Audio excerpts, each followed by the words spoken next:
guys, I'm Racing Side, and got a video for you guys today, and it's a track guide for New Hampshire Motor Speedway. Alright, enough of that trying to do that radio voice. Anyways, yeah, this track sucks. I hate it. I don't like it, in my opinion. I don't know, it's just weird multi-lane bullcrap. You know, their whole progressive banking deal. I don't really care for it because it makes the bottom line, well, completely useless. Best I could do is, what was it? 30.6 or something like that. I think the fast guys are 30.5s, and I think the faster guys probably are in the 3s. Wouldn't surprise me. So we're gonna do our usual interior. Well, let me get that out of the way. We're at a... Well, let me check real quick, actually. We're at a 12:1 steering ratio. It's default, and I went to +6 on the offset. Default at +4. Remember, fix that. As usual, not gonna change it. So let's explore. Wait a minute, I gotta see this real quick. I might be a lap too early. I am. So let's just watch how this lap was done.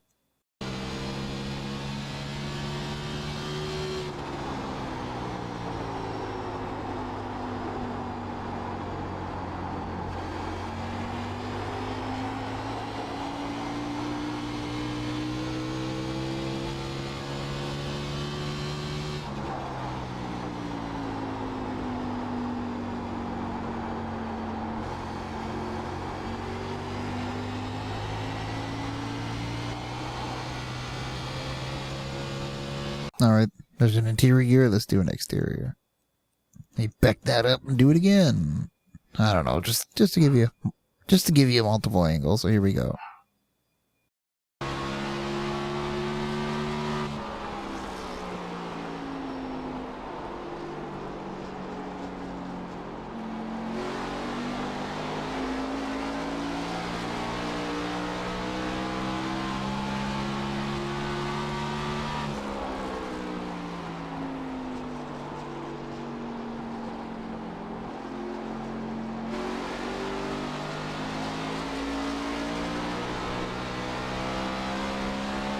And there you have it. So let me go back to the cockpit. Damn it. Go back a lap. We should be here and, I guess explore how this sounds. And if the tire noise drives you nuts, I'm trying something different this week from, well, myself. Because I've been killing tires. Had a lot of tracks, so I'm gonna go, I went up on the tire sounds to, pretty much see if I could hear my scraping so I can stop it, you know, cut it out in the race so I don't do that. And if that don't work, I'm gonna go back to 14:1, back to my lower tire sounds, because I need to hear what I'm doing, and I can't sometimes. So there's a reasoning for the tire sound, especially when you got no force feedback. So yeah, anyways, going into 1. Did I mention I hate this track? Because yeah, that's kind of important.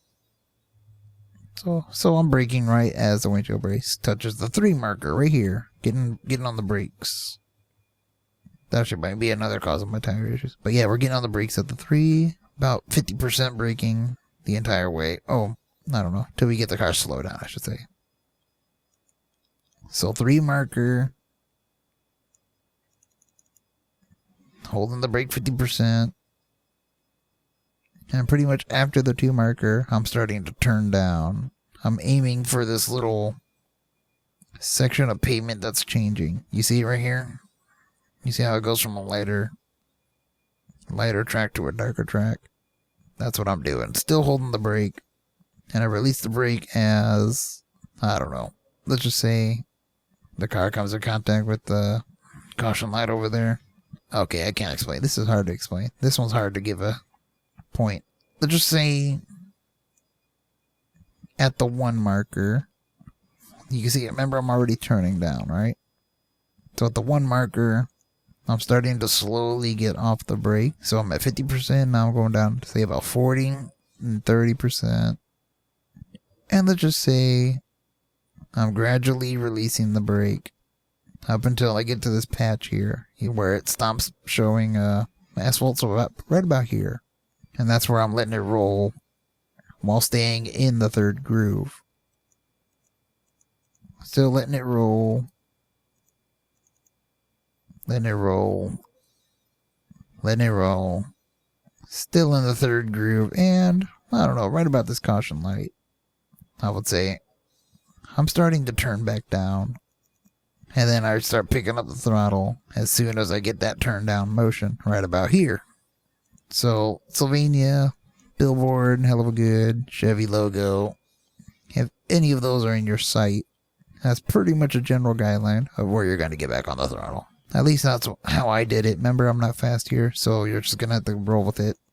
Get it, roll, because I rolled that whole section. Anyways, once I get it turned down to the second groove, you want as straight of a possible exit, or, well, this will happen.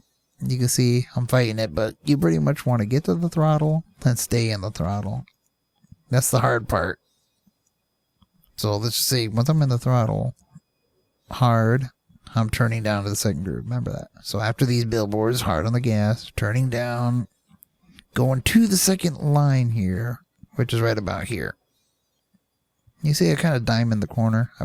I started off high, but I came down low. It's really not really a diamond. That's more of a late apex deal. It's pretty much what I just did.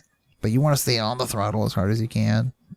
Try not to break the tires loose at all, or this will happen. You can see me fighting the car badly, but you want as straight of a launch off as you can get. You can still see I'm on the throttle.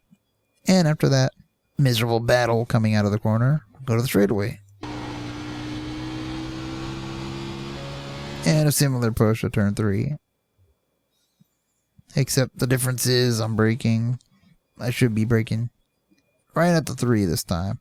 Before it was like a half car length before the 3 marker or something like that. I'm braking pretty much right at it. So as it's passing over your car, that's where you're hard on the brakes. Again, about 50%, 55%. Holding the brake, and there's a bump right there. The car wants to lock up a little bit. And that's why I'm releasing the brake in the same fashion I did there in 1 and 2. So hard on the brakes, about 50%, 30%. I don't know, just say a quarter at about this point.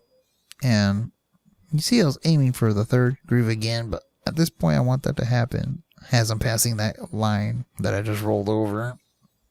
And again, holding the brake, or slowly releasing, I should say. And pretty much at this point we see the Camping World Truck Series, or the Camping World turn 3 sign here. That's where I'm getting off pretty much completely. And letting it roll. Again, letting it roll. We're a little bit lower here in 3 and 4 than we were in 1 and 2, but same approach. Once you get it to turn, start turning down again, getting throttle at the caution light. Once you see these logos, get back to the throttle. You know, want to play with it a little bit. And try to get back on it as quick as you can for the same exact way you did in 1 and 2. And then just get back to the throttle and power it off the corner. Remember, it wants to kill you on the exits. And that's how you got. Well, that's how I got that lap. I really haven't been able to replicate that, even though I actually did that 3 times yesterday. Oh well. Well, anyways, that's it. I don't know how to explain this. I don't know what track's next. Possibly Indy. Full-length race. Not looking forward to it because that's just enough full-length races. Seriously, this is just getting too tiring. Fun though, but had a boring track like Indy, yeah. Well, it's not boring to drive, it's just boring to watch. So anyways, Sim Racing Chewy side. Yeah.